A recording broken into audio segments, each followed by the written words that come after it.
Broadcast is now starting. All attendees are in listen-only mode. Hello, everyone. Welcome to the PhysTEC webinar for our latest request for proposals. Hope you're enjoying the summer solstice today. My name is David May. I work at the American Physical Society, where I am the program director for the Physics Teacher Education Coalition, and I'll be moderating today's webinar. We're really glad to see so many of you are interested in helping to ameliorate the physics teacher shortage that we have in this country. The presentation will be given by Monica Plish, who's the Director of Education and Diversity at APS and is the project director for the PhysTEC program. So she'll be doing most of the talking. What I'd like to ask you to do is not necessarily hold your questions, although you can hold questions till the end. If you have something you'd like to ask sooner, please go ahead and write it in the GoToMeeting questions box, which you should see on your screen, and I will take note of it. While Monica's talking, I may not respond to it right away or for a while, but if it's relevant to a slide that we're on at the moment, I'll ask Monica to address the question. I may also answer some of the questions right there in the question box if it's something I think can be done that way. But I realize a number of questions are relevant to all of you, even if they come from just one of you. Anyway, with that said, we look forward to hearing your questions and receiving your proposals in the future. Monica will go through a lot of the details now. So Monica, please take it away. All right, thank you, David, and welcome everyone. Glad you're here to learn more about the recruiting grants request for proposals. And before we launch into it, I just wanted to say that the Physics Teacher Education Coalition is a longstanding project of the American Physical Society in partnership with the American Association of Physics Teachers. And it wouldn't be possible without the support we received from the National Science Foundation as well as various fundraising efforts. So the summary slide, here's the basic information about the RFP, if you're not aware of it already. But our goal is to fund up to 5 new recruiting sites through PhysTEC recruiting grants. The total amount of funding that will be available is up to $25,000, and that'll be over a 2-year period. And I'd like to emphasize that recruiting grants are targeted grants, and so they're really aimed at towards the goal of developing, sustaining successful recruiting strategies. And you may have heard about our Get the Facts Out resources. This is essentially a recruiting toolkit. And so as part of the grant, you'll be asked to adapt the toolkit in some way or implement it in some way according to what makes sense for your particular institutional context. We'll also ask you to address the first 3 standards in the Physics Teacher Education Program Analysis tool. I'll say more about what that is later. If you're not familiar with the PTEPA, we'll go over that. In addition, the overall goal, as you might guess from a name like recruiting grant, is that your institution should aim for a measurable increase in the numbers of students enrolling in your physics teacher education program or track or whatever you have available for students who get a degree and then get certified. Something to perhaps keep in mind is that a teacher in residence is an optional aspect of a recruiting grant, part-time probably. This is an expert high school teacher who can serve in a number of roles in a physics teacher education program, and we'll go into that in a little bit more detail later. Important dates to remember. September 1st, we ask but don't require that you let us know that you're intending to apply. This will help us gauge the number of proposals we're expecting. The due date for proposals will be on the 27th of September. So we're giving you the whole summer to work on it, because we know that there's sometimes travel and folks go on vacation, that kind of thing. And so we thought a due date in the end of September would be best. And then funding doesn't begin until the summer of 2020. The reason for that is that we have essentially a planning year in there where we support you to come to the PhysTEC conference and do a number of other things that will help prepare you to hit the ground running in the summer of 2020. If you are looking to download the request for proposals document, we have a pretty complete description for you in terms of what we're looking for in terms of proposals, and also information about program administration. You can find that at the link here. It's www.phystech.org/RFP, and we encourage you to go to that and download the RFP and read it carefully to see whether this is potentially a good fit for you and what you'd like to do in physics teacher education. So first, a little bit of background on the shortage of teachers. And so what this slide is showing here is the percentage of high school classes taught by a teacher who has a degree in the field. And if you look on the right side, you'll see that both physics and chemistry are in the same situation, where fewer than half of all the classrooms on those subjects are led by a teacher who has a degree in the field. While having a degree is certainly not the only relevant qualification for a well-prepared teacher, it is some measure of preparation, and physical sciences tend to have some of the greatest shortage areas. This is another way to look at the teacher shortage. This information is based on a survey of high school principals and superintendents, and also folks at colleges and universities that help teachers find their first jobs. And this data it's more on a qualitative scale here, but what it's mapping out is either surplus or shortage, degree of surplus or shortage for about 60 different education fields. And you can see that physics tends to be among the greatest shortage areas, and that happens year after year. And if you're wondering what's kind of at either end of the spectrum, we see some of the greatest surpluses tend to be in social studies and art, and some of the greatest shortage areas tend to be in math, chemistry, and physics among STEM disciplines that are typically fighting it out for greatest shortage area, and then special education and some languages are there. And the position of physics there puts it in the area of considerable shortage. So what PhysTEC is trying to do, so our vision with the PhysTEC project is that every student will have the opportunity to learn physics from a qualified teacher.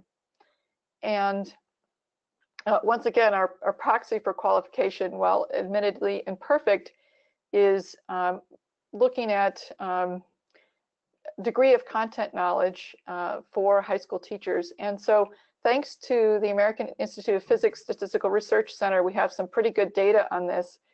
And we know that every year about 1,400 teachers are hired, new teachers are hired to teach at least one section of physics. And so if you look at that total number of 1,400 teachers, about 600 of them have either a major or minor that's in physics or physics education, which means our back of the envelope or rough estimate of the number of new physics teachers we would need to educate to actually meet the national demand would be 800 more well-prepared physics teachers per year. And if you think about it, there's about 750 or so physics departments that grant a bachelor's degree in the United States. And so by that measure, if each physics department were to graduate one more student a year who was going into physics teaching, we would go a long way toward meeting the national demand for qualified teachers. And unfortunately, so if you look at this histogram here is showing, this is data from the US Department of Education showing the numbers of physics majors who are certified in a recent 3-year period by institution or program, secondary program. And so that column that is above the number 3 would indicate 3 physics majors certified in a 3-year period. And so that would average 1 teacher per year. And you can see that corresponds to just over 40 institutions. And it goes down pretty sharply after that. So what this data indicates, when we look at the numbers of students who have a physics degree or a physics education degree, which is also included in this histogram, we see that the vast majority of secondary education programs are really producing exactly 0 teachers. That would be over 70% of them. And so a really big part of the physics teacher shortage is the fact that most programs aren't really educating any physics teachers who have a physics degree, I should say. So what is PhysTEC doing about it? Well, many of you are probably a member of the PhysTEC Coalition. And so we have over 325 institutions that are part of the PhysTEC Coalition, or member institutions. You'll see on this map of the United States, a goal that we accomplished recently within the last couple of years is we now have a PhysTEC member institution in every state of the United States, and also Puerto Rico and Washington, D.C. So that is really great coverage. I think that's maybe 43% of all U.S. physics departments that are a member of PhysTEC. You'll notice some of them are red squares indicating that they're what we call supported sites, and that means that they've received funding directly from the PhysTEC project to establish or enhance and develop a physics teacher education program. And we now have, there's a total of 50 institutions that have received funding from PhysTEC, either currently or in the past.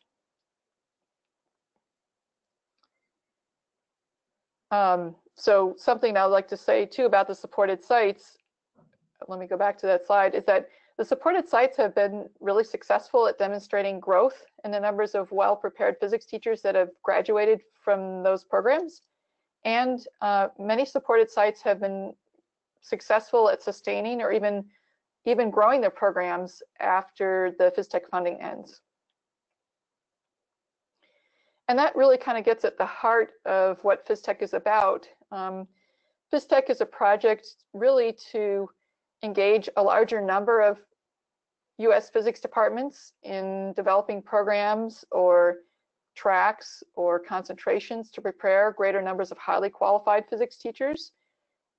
We know that schools of education, of course, are also critical, but without the physics departments involved, which is where the physics students are, it's really difficult to recruit new physics teachers and also to educate them in physics knowledge and in sometimes physics content knowledge for teaching.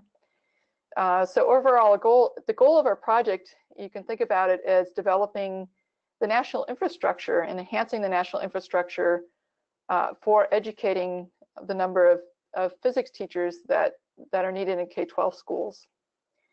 Some other things that are particular to this grant that we have from the NSF, we're looking at new types of ways of engaging and supporting physics departments. So recruiting grants are part of that. And we're sort of looking to see what are the modalities that are most effective for supporting folks who care about teacher preparation in physics departments to take the next step and be able to sustain what's been developed. And then another goal that we're looking at is understanding how to establish what we call thriving physics teacher preparation programs. Those are programs that graduate large numbers of teachers. Some of them will even graduate 5 or more physics teachers in a single year, and creating a model for that. So let's shift gears and talk a little bit more specifically about the recruiting grants program. So the recruiting grants program is designed for, as I said earlier, physics departments that have targeted recruitment goals. And so any physics department that decides that it would like to take on doing more in the area of physics teacher education, I think recruiting is one of the first things you look at. And there's a number of institutions that could fit that model. For example, a UTeach replication site that has already a well-functioning STEM teacher education program, but isn't managing to attract a lot of physics students into that. So the recruiting grant could be a good opportunity for a UTeach replication site to really increase the number of physics teachers that get tracked into that program. There's a whole number of situations that could work too. We're especially also looking at bachelor's granting departments. We know that collectively, over half of the well-prepared physics teachers in the United States come from bachelor's granting departments. And of course, there's a large number of bachelor's granting departments that are distributed well across the United States. And so our grants in the past have done a good job of engaging more of the PhD granting departments, but we know that collectively bachelor's granting departments are also a really important part of the national infrastructure for educating teachers. And so we're intending that recruiting grants could be an ideal opportunity for such departments. But really, it's open to all departments to apply, and we're happy to talk with you about questions about eligibility or fit at any point. So what do recruiting grants do, or what do sites with a recruiting grant do? Well, a few of the things that you might do with a recruiting grant would be either create or improve degree tracks for teachers. What we find oftentimes is that if the physics department and the School of Education haven't interacted a whole lot, it could be that the pathway a student would have to navigate to get their degree and get certified could be actually quite difficult and have many hoops to jump through. And so, or in some cases, the tracks really aren't giving the students the optimal preparation for being successful in the classroom. And so looking at those pathways for graduating teachers, giving them the best opportunity to get the education they need with a streamlined and well-designed pathway can be really important to attracting more students into your physics teacher education program. Another thing you might do with a recruiting grant is utilize resources for recruiting students to the track. And so it's about really publicizing your program, talking about the advantages and benefits of a teaching career or job in teaching, what's good about it, also what challenges you might encounter. Get the facts out does a lot with that. And then also there's a significant emphasis on gaining and applying new knowledge of best practices that have been developed at some of the other sites that have been supported, as well as other national leaders in physics teacher education that are part of the larger PhysTEC network. So an overview on program requirements. We don't have a lot of requirements, but the two that we do have is that you will implement in some way the Get the Facts Out resources. That's that recruiting toolkit, and I have a couple slides on that for you. And then the second requirement is addressing the first three standards in some fashion of the PTEPA rubric that's appropriate to your institution. And once again, I'll have a few more slides about what that's about. And then as a reminder, you may want to hire a teacher in residence, but it's definitely not required. So a little bit about Get the Facts Out if you haven't heard about it. But the Get the Facts Out is a recruiting toolkit with research-based resources that are ready to use, that have been tested, that's really aimed at addressing misperceptions about the STEM teaching professions. And so teaching, sometimes can have a negative brand. And in fact, there's a lot of really great things about the teaching profession. Many students think that salaries are, they estimate that salaries are actually $10,000 to $30,000 higher than students tend to estimate. There tend to be very good benefits in the teaching profession. Job satisfaction tends to be pretty high, and things like that. So Get the Facts Out. It's based on research including national surveys, as well as research-tested messaging through surveys and interviews. So it's a set of highly developed materials that you can use and implement as you see fit, both to reach students about what are the, why should they consider teaching as a possible career or job option after they graduate. And it also includes resources that you may want to give to those folks on your campus who advise students. So, you know, your career center, it could be advisors who are assigned to work with students. It could be, you know, have a brown bag lunch and invite other faculty to have a discussion about some of these resources. It includes posters, it includes interactive clicker questions, and a whole set of resources that you can use to really draw attention to teaching as a really good option for students to consider after they graduate. So you can go right now. You don't have to wait to apply for a recruiting grant. You can get access to these resources if you go to getthefactsout.org. A little bit about the PTEPA rubric. It's, as a reminder, the Physics Teacher Education Program Analysis rubric. So this is a major outcome of a study that we did on thriving programs. So we did profiles, pretty in-depth profiles of 8 different programs that frequently graduated 5 or more physics teachers a year. Some of them were PhysTEC sites, some of them were not. And the common practices of those 8 programs are organized into the PTEPA rubric.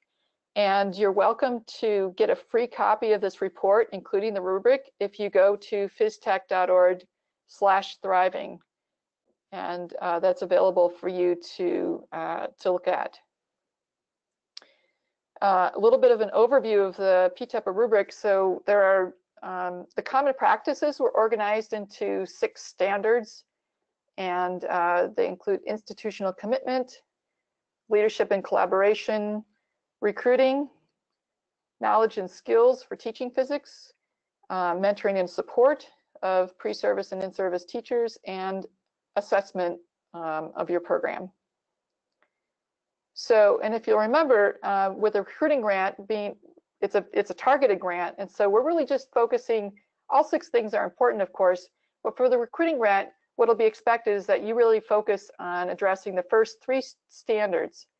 So, what's the institutional context, and, you know, expectations that there might be support for physics teacher education and sustaining efforts that might be initiated with a grant. Number 2, leadership and collaboration. Who's involved in leading your project, and how does the physics department, for example, work together with the School of Education to have a successful program? And then, of course, number 3, the standard on recruiting. So just to give you a little, take a little bit more, drill down into what's in the PTEPA, there's a few different resources available to you if you go to phystech.org/thriving. The first one I'd advise you to take a look at is what's called the PTEPA Snapshot. And I have just kind of a screenshot of part of that snapshot here listed for you. And so the PTEPA Snapshot is a really nice condensed summary of all of the common practices that were observed in those thriving physics teacher education programs and the thriving program study. And so, you know, you can see here that, not surprisingly, having a large number of physics majors can help with recruiting more teachers, because it's, you know, it's a large pool to recruit from. But also important could be physics aligned majors. So looking at engineering physics majors or mechanical engineering majors, astronomy majors. There's a whole lot of students who get enough physics content that it's the equivalent of a major or minor, and that can help too. Things like having a recruitment network, so ensuring that all physics faculty refer interested students to a point person who is knowledgeable about the program.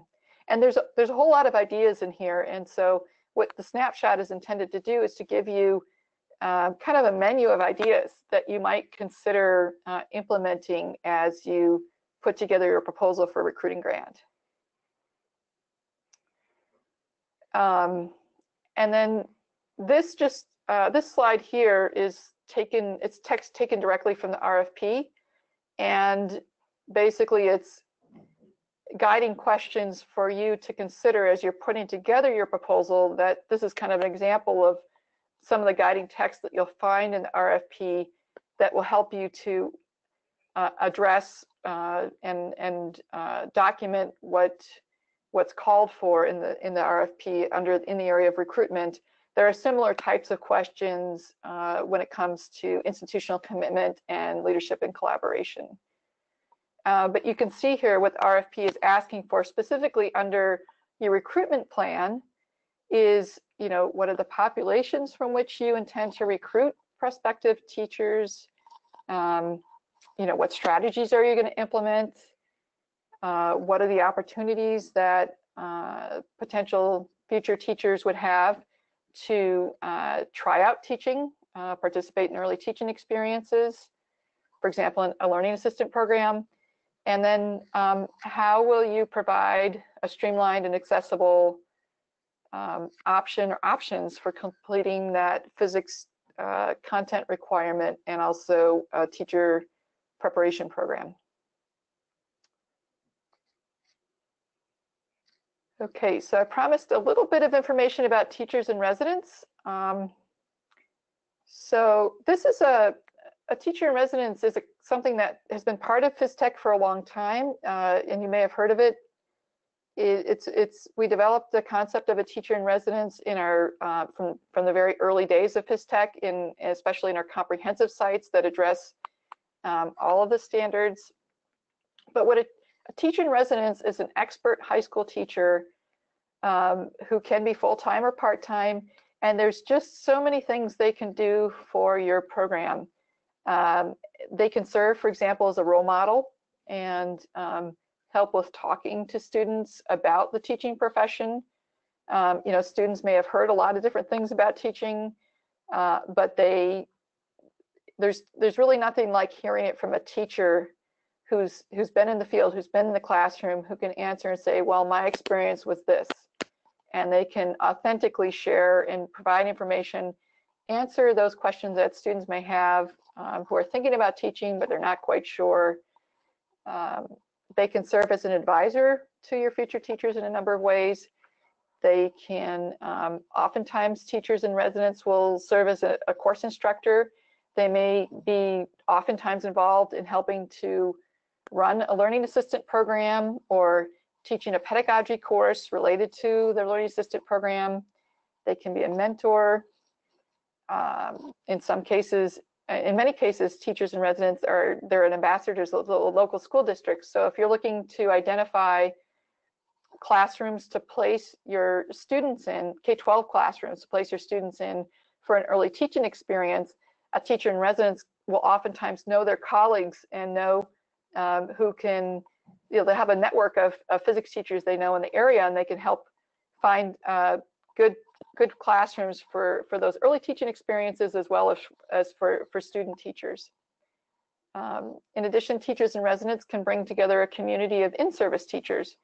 So as a reminder, PhysTEC is really focused on pre-service teacher education, but sometimes it can also be useful to have a smaller component of bringing together in-service teachers to hold events at which pre-service teachers and in-service teachers have a chance to interact and mingle and do some professional development together and talk about their love of teaching. Okay, so the timeline, this is a little more detailed. Once again, optional, but much appreciated. Notice of intent, if you can send an email to David. His email address is there, may@aps.org. Just to say, hey, we're thinking of applying. Full proposal is due on September 27th. That will be a hard deadline.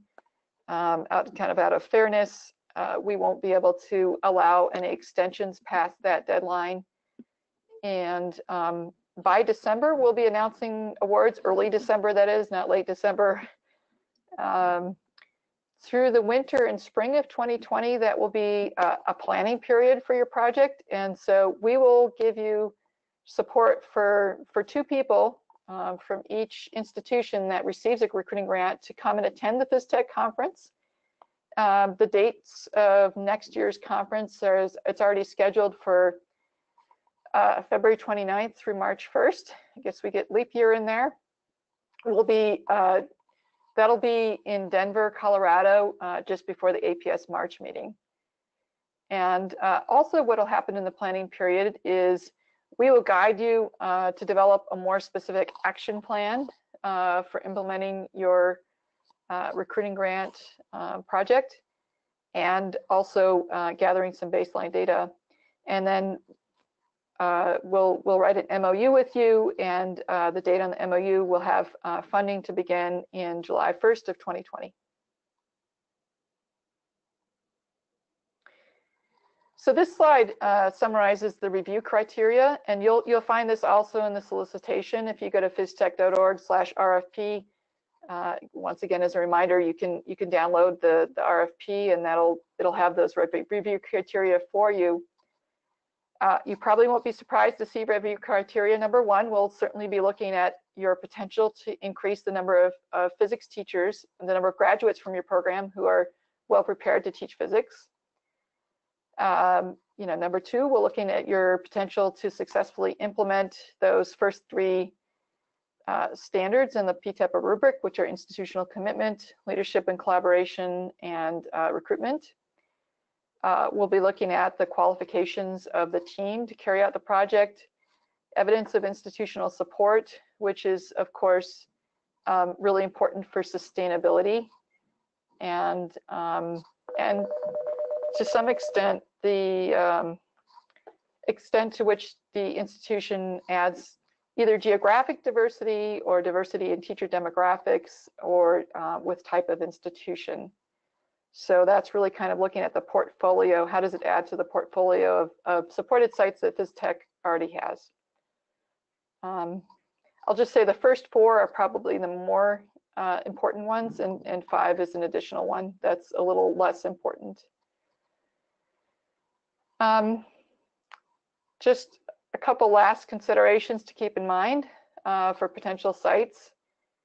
Number one, carefully assess your potential for recruiting more physics teachers, and feel free to get creative, or talk to myself or David. We can certainly share with you what other places have done. Of course, you'll have to come up with your own plan that is appropriate to your institution and your context. Also, please carefully consider your ability to sustain efforts after PhysTEC funding ends. So PhysTEC funding is intended to be a bootstrap to take your program to the next level, or maybe in some cases initiate a program if there's a lot of momentum kind of building towards getting something jump started.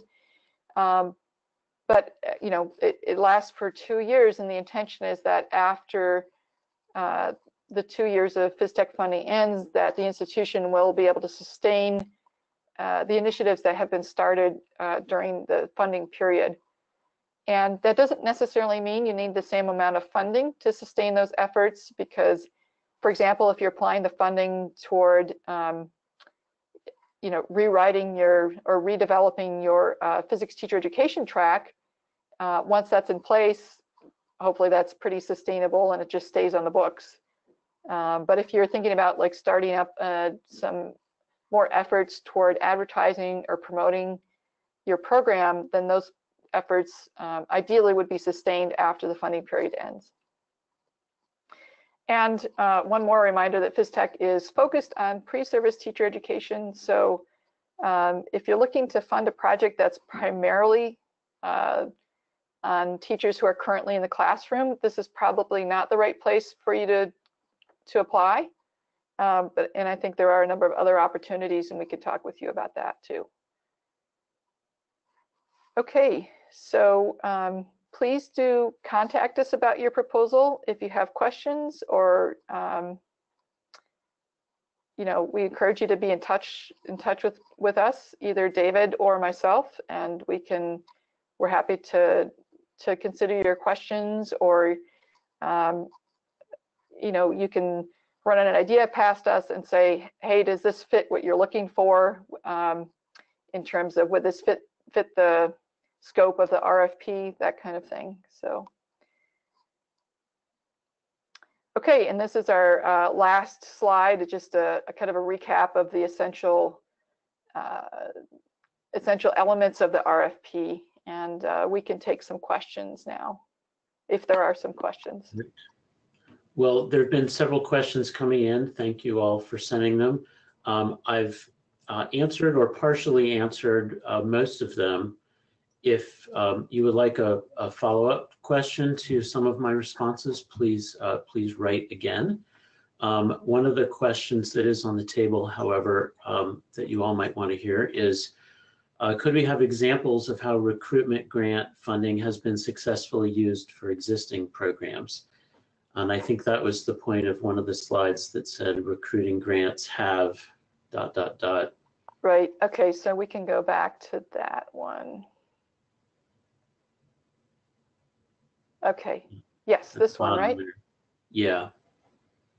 Okay, so I'll just say the recruiting grant program is a pretty new program. We've only had one other solicitation in the past that that was for recruiting grants, and those were structured a little bit differently. So what's different with this program is that we have a little more flexibility. So for example, you can use a recruiting grant to initiate a learning assistant program as long as there's, a good strong focus on recruiting teachers. That wasn't a flexibility we had in the past. But in terms of what recruiting grants have been used to do in the past, these 3 bullet points are actually taken from I think it's taken from our external evaluator report. And so when we did an assessment of the impact of that first round of recruiting grants. And so these are things that was often used for is either creating and improving degree tracks for teachers, utilizing resources to recruit to recruit students into the teacher education program. I know that it's not on here, but a lot of recruiting grant sites looked at using some of the grant money to start or initiate or improve early teaching experiences. So things like having students go to visit a local school and visit a physics classroom where there's some excellent teaching happening, or in having students involved in doing outreach with younger K-12 students. So there's a number of things that recruiting grants have done successfully, and I hope that has given you at least a few ideas. Thanks, Monica. I'm continuing to answer more questions. One, I should remind folks that these slides will be available on the website, probably in the middle of next week, if we're lucky, as well as a recording of this webinar, if you'd like to come back and look at these slides. One question is, how are the responsibilities of a learning assistant different from or similar to a teaching assistant or tutor? I think that's a good question that many folks might want to hear. Right.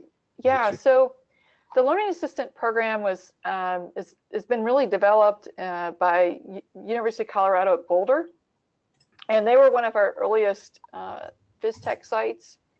And I would encourage you to, as a resource, go to learningassistantalliance.org. And they run national and regional workshops on the LA program. To answer your question directly, what's different is the LA program has sort of a couple of key differences with a traditional TA.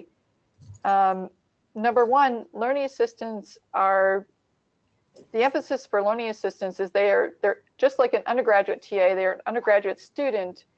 But what makes a learning assistant different is that an LA is if it's done to the model as envisioned, they're serving as a peer instructor in a interactive classroom. So rather than a TA who sort of lectures or works out problems at the board in a sort of a discussion section, what a LA ideally is doing is facilitating students in group work And for example, if the students are working through the tutorials developed by the University of Washington PER group, and those are conceptually based problems, then what the learning assistant is doing is facilitating peer learning and interactive curriculum instead of sort of the more traditional didactic approach to teaching. In addition, a learning assistant will oftentimes be taking a pedagogy course concurrently with serving as an LA. And so the pedagogy course helps the learning assistant understand, if a student asks you a question, why might you not just give them a direct answer? And why is it better from a pedagogical perspective? Why is it often better to, help the student think through it themselves, for example? So those are a couple of the differences, is that it's more focused on research-based pedagogy.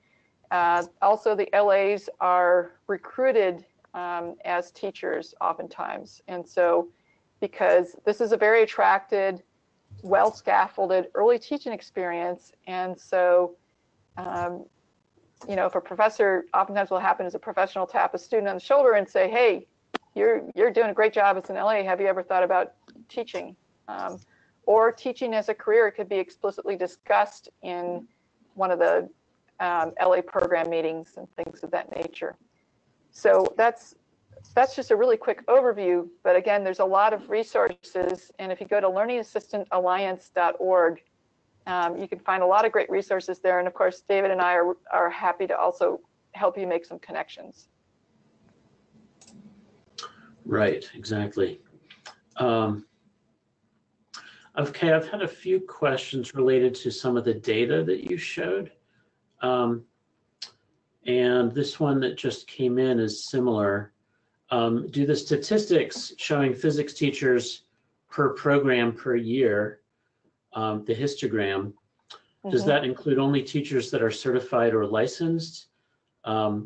He goes on to, this is Jacob Moldenauer, it says, excuse me, we've have consistently had bachelors in physics go on to teach physics without certification at, for example, a private school. Do successful recruiting grants need to certify or get students licensed, or just get physics bachelors teaching physics? Go ahead, Monica, if you want to start. Oh, okay, sure.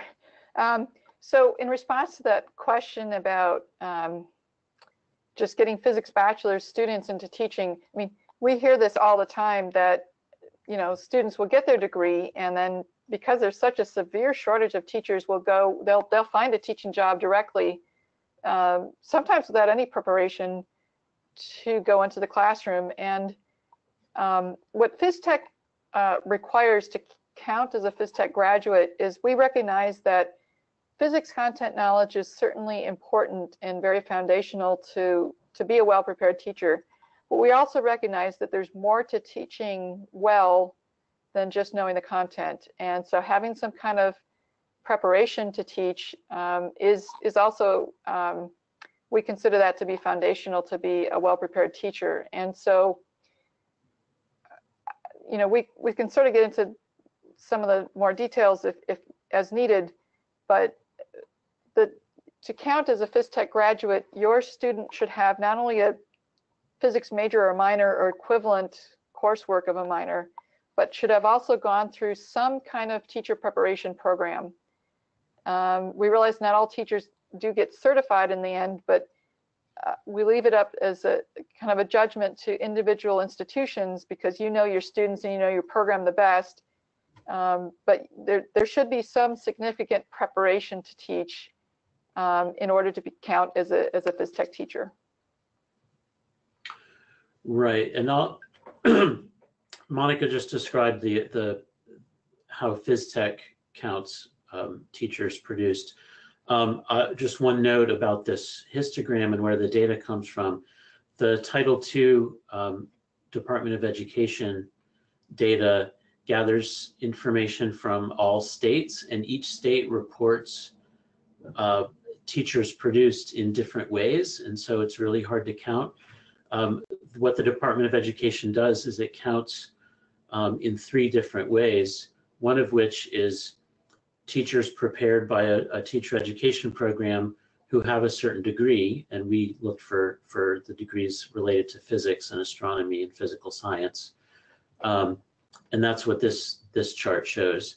There are other ways that they count as well, such as whether a state has certified the student or not, regardless of what their degree is.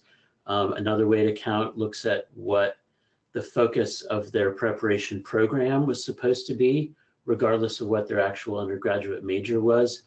As you can see, there's a lot of overlap between those numbers, so we chose just to show this one number, which was related to physics majors who completed a teacher preparation program. Yeah. But like Monica said, PhysTEC cares both about the physics preparation as well as the teaching preparation. Yeah, just to be doubly clear here, I'll just add to what David said and say the folks who are reflected here are everyone who got a physics degree and was certified, everyone who got a physics education degree and was certified, and I think everybody who got an astronomy degree and was certified. Unfortunately, the Title II does not report on minors, so those folks will be left out, but we know from AIP statistics that that's a relatively small fraction of folks who get certified. Mm-hmm. So. That's all the new questions I have, but some of the ones that I did answer privately that I think I should mention to everyone. You can find more details about things such as eligibility for PIs in the RFP, but the PI, the lead on your proposal, must be a faculty member in a physics department who is tenured or is tenure track. That's one of the requirements we have. PhysTEC really is focused on getting physics departments involved in the preparation of physics teachers. And so that's an important focus of this program. We do, of course, encourage and look for strength in the team that you put together besides the PI. And in particular, it's helpful to have anyone who has leadership in teacher preparation at your institution, especially in a school of education or a department of education. That can be very helpful, as you'll see when you look at the RFP. One other question that was asked, let's see if I can find it here. Oh, it was about what the acceptance rate is for proposals. This is actually hard to calculate because we have a sample size of 1. We did the recruiting grants one time before, and it was actually a somewhat different program than it is now. And I think we may be expecting, it's hard to say now, but we may be expecting more proposals this time than last time to come in. We do have funding for 5 awards, as Monica mentioned, up to 5 awards. So it's, well, I can't give you an exact percentage. It depends on a lot of things. Yeah, and I'll say, I guess one thing that maybe we didn't go into a lot of detail on was that the length of the narrative is not like a 15-page NSF proposal. I think it's considerably shorter than that, maybe. It's a little embarrassing. I can't remember the exact number of pages, but it's like 5 or 7 pages. I'll look it up here. You know, it kind of sort of scales with the size of the grant and also a targeted focus. Yeah, and 5 pages. 5 pages. Okay, so it's a 5-page proposal, and plus some supplementary pieces, but the bulk of it is 5 pages. Right, the narrative is 5 pages, and I do encourage you to look at the RFP carefully, because there's some specific background information that we do ask for you to provide to get a good idea of what is the context in which the recruiting grant would be implemented. And so just make sure that you're kind of checking off all the things that are requested in the RFP, so that you don't kind of miss out on an opportunity if you're not providing all the same information that everybody else is. Right, right. If there are any final questions, please put them in. I'm responding to one here. The reason, the one I'm responding to is again about the PI eligibility. The reason we want the lead PI on the proposal to be tenure track in the physics department is so that they have a certain amount of positional power within the department and an expectation of sustainability for their efforts to move forward. We've seen a lot of programs come and go with really great leaders who come and go from an institution. And we want to make sure that the leader both sticks around at the institution and also has sufficient leverage within the department to make improvements. Yeah, and just to add to what David said is if you're somebody who's, you yourself doesn't necessarily meet the eligibility criteria, it's a great opportunity to talk to some of your colleagues who may meet that eligibility criteria, get them on board, get them to be part of the effort. We've seen some very effective partnerships of, you know, ultimately for sustainability, what you really want to have is a team of folks who are leading this so that, like, if one person moves on, the program doesn't die or the effort doesn't die.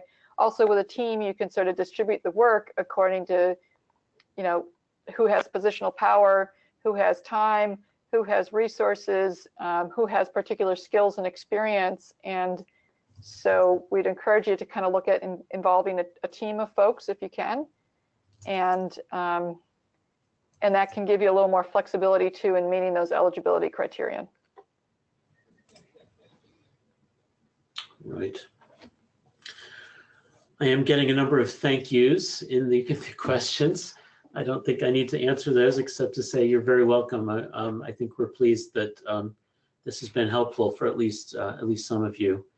And we hope it's been helpful for you in encouraging you to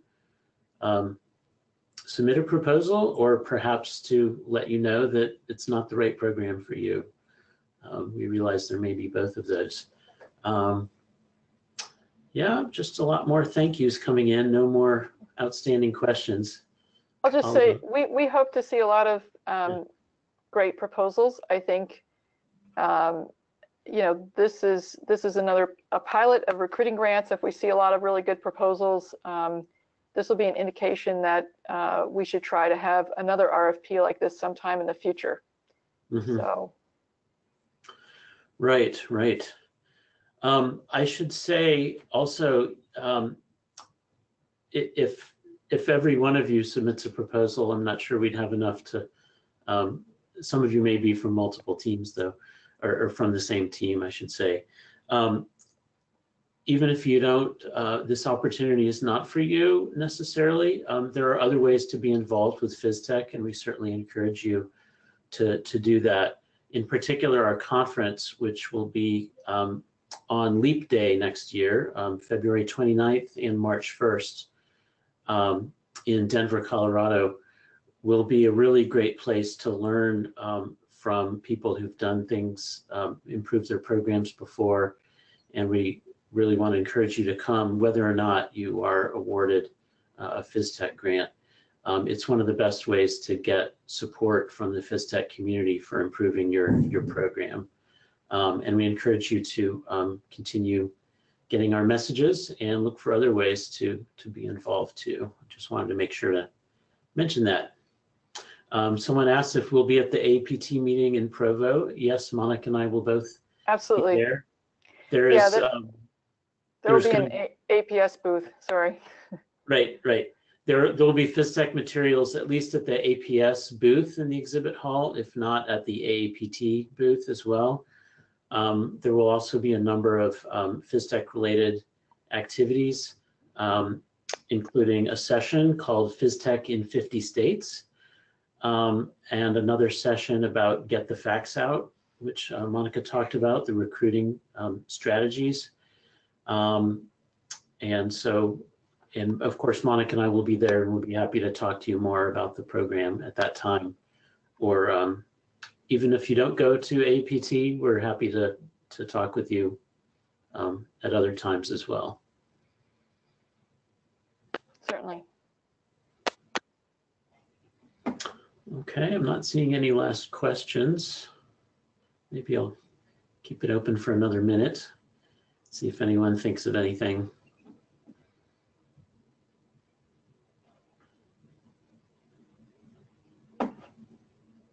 Yeah, so one other thing, while you're thinking or considering if there's one more last question, we also encourage you, if you've not already, is to become a PhysTEC member institution.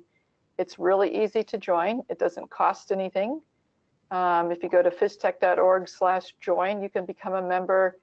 And basically what you do is you fill out a simple application form, and then we also ask for a letter of support from your chair saying that, yes, educating more physics teachers is a good thing. And, you know, I support the PhysTEC mission. So, and once you become a member, there are lots of benefits. Just a quick reminder, if you're going to submit a proposal, you do need to be a PhysTEC member, and we welcome you to join. If you become a member, you'll also get information. We do send out a regular newsletter and other emails to kind of update you on opportunities that are coming up related to physics teacher education, resources you might want to use, and information about teacher preparation. And members get significantly discounted registration to come to the PhysTEC conference, and are eligible to apply for a number of other awards and other benefits. Right. Thanks for remembering those things, Monica. I think that's about it. There are no more questions, so I think we'll close off. But again, please get in touch with us if you have additional questions that you might think of later. And we look forward to seeing you at APT and or receiving your proposals, or seeing you at other times. Any final words, Monica? No, that's it. Thank you, everybody, for attending, and we look forward to talking with you or seeing your proposal. All right. Have a good afternoon and weekend, everyone. All right. Take care.